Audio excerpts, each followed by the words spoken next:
I understand you did a survey of over 1,000 Finns and Finnish Americans, and you found a fascinating finding on SISU. While the majority of people from the survey believed in the potential to display SISU is innate, an even larger percentage think that it can be cultivated and developed over a lifetime. So, to bring this home for a listener, what would be one of your biggest pieces of advice on how they can get started on this journey of cultivating SISU into their life?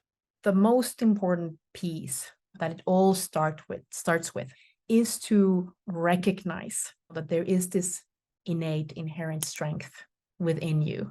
What I noticed when I've been speaking about SISU abroad with people who haven't even heard of it, but they always recognize this when I describe SISU as that you're walking through that dark forest and then you come out of the other side and you overcome. So there's a light bulb. So we recognize what that is.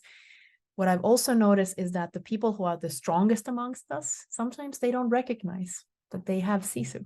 Is to really open a space to embracing is the idea that there is so much more strength, so much more life force and potential within us that we might notice in a given moment. So opening to that. Secondly, having some kind of a daily micro practice that allows you to ground to your parasympathetic nervous system. So meditation, breath work, going into nature. Nature is, by the way, a huge part of the Finnish culture. I do associate that to SISU, that Finns spend a lot of time outside and really connecting with the elements, or I do that. So recognizing that there is a potential for SISU. Secondly, having a practice, whether it's a micro thing, whether it's simply honing the practice of meditating 3 minutes a day, like really make the goal so small that it simply starts to grab hold. And then thirdly, and this is so important, is to build a community around you, whether it's one other person or two, but have those people who are your SISU companions, that you make a deal with someone that, hey, we're going to check in on each other. We share our stories of SISU.